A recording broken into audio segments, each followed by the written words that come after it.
The Raven by Edgar Allan Poe.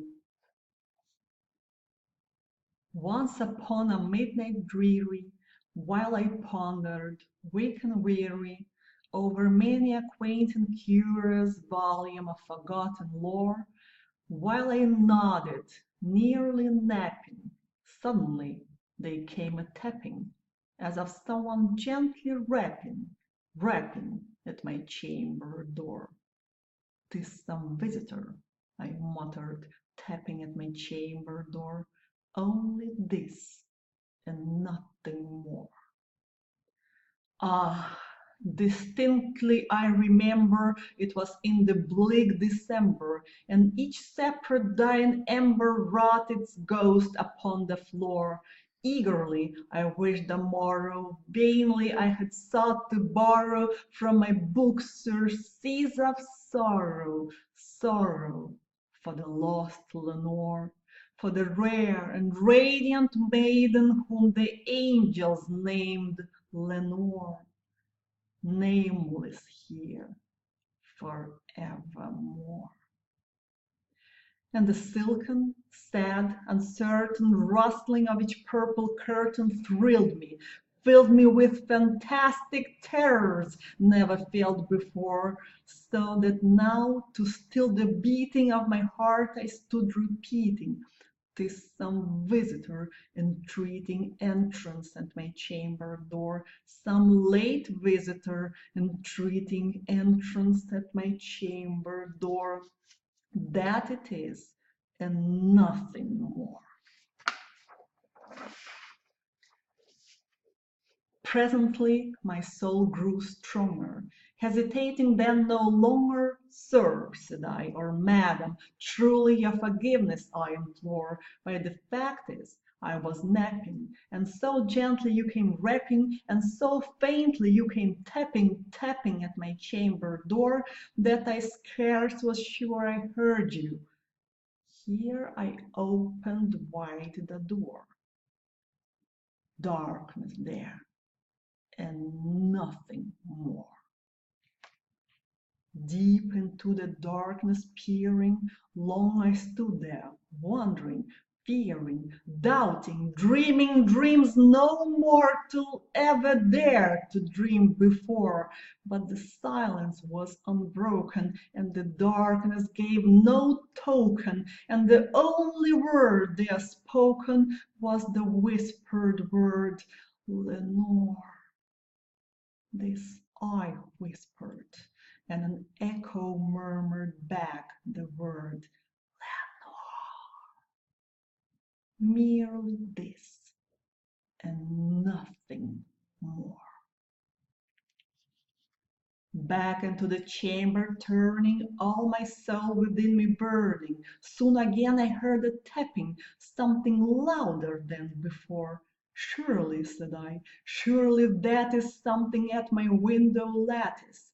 Let me see then what thereat is, and this mystery explore. Let my heart be still a moment, and this mystery explore. 'Tis the wind, and nothing more."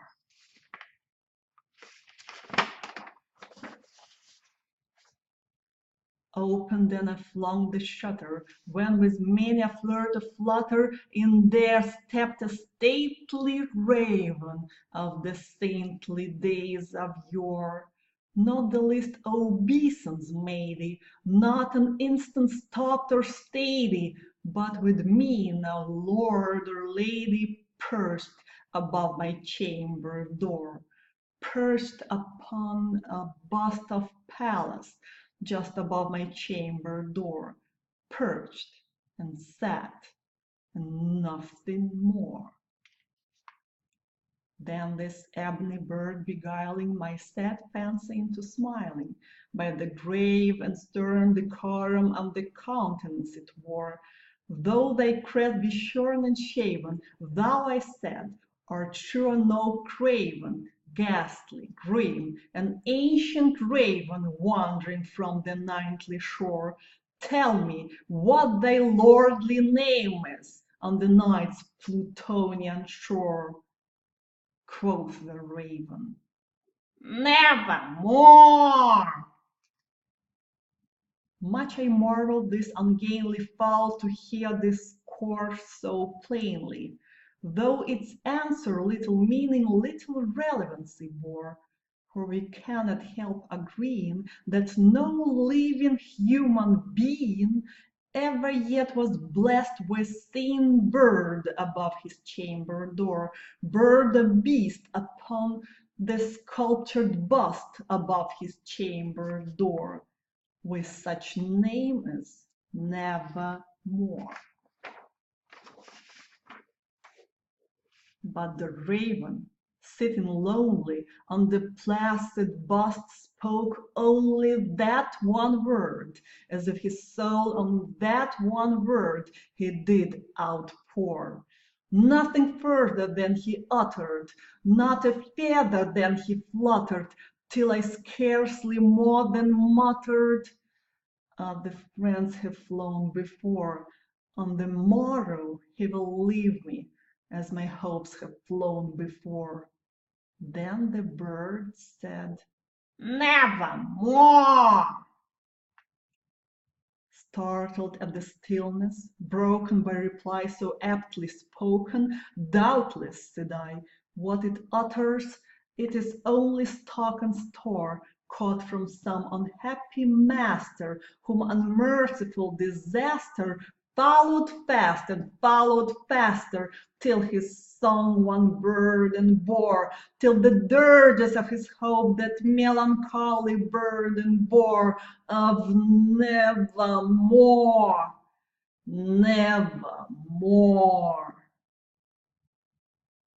But the raven, still beguiling all my sad soul into smiling, straight I willed a cushioned seat in front of bird and bust and door. Then upon the velvet sinking, I betook myself to linking fancy unto fancy, thinking that this ominous bird of yore, what this grim, ungainly, ghastly, gaunt, and ominous bird of yore meant in croaking nevermore. This I sat engaged in guessing, but no syllable expressing to the fowl whose fiery eyes now burned into my bosom's core. This and more I sat divining, with my head at ease reclining on the cushion's velvet lining that the lamplight gloated o'er, but whose velvet violet lining with the lamplight gloated o'er, she shall press, ah, nevermore. Then methought the air grew denser, perfumed from an unseen censer, walked by seraphim, whose footfalls tinkled on the tufted floor. Wretch, I cried, thy God hath lent thee, by these angels he hath sent thee respite, respite and nepenthe from the memories of Lenore. Quaff, oh quaff this kind nepenthe, and forget this lost Lenore, quoth the raven. Nevermore! Prophet, said I, thing of evil, prophet still, a bird of devil, where the tempter sent or where the tempest taught thee here sure, desolate yet all undaunted, on this desert land enchanted, on this home by horror haunted, tell me truly, I implore, is there balm in Gilead? Tell me, I implore, quoth the raven. Nevermore!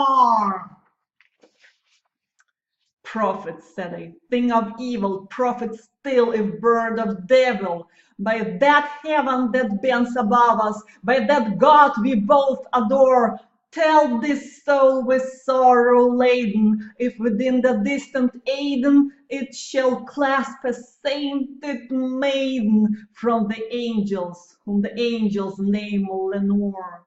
Clasp a fair and radiant maiden, whom the angels name Lenore. quoth the raven. Nevermore!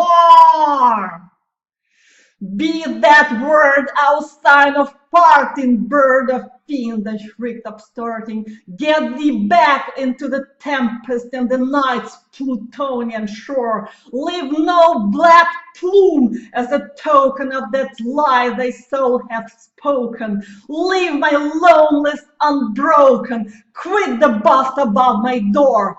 Take thy beak from out my heart and take thy form from off my door. Quoth the raven, nevermore! And the raven, never flitting, still is sitting on the pallid bust of Pallas just above my chamber door, and his eyes have all the seeming of a demon that is dreaming, and the lamplight o'er him streaming throws his shadow on the floor. And my soul from out that shadow that lies floating on the floor shall be lifted nevermore.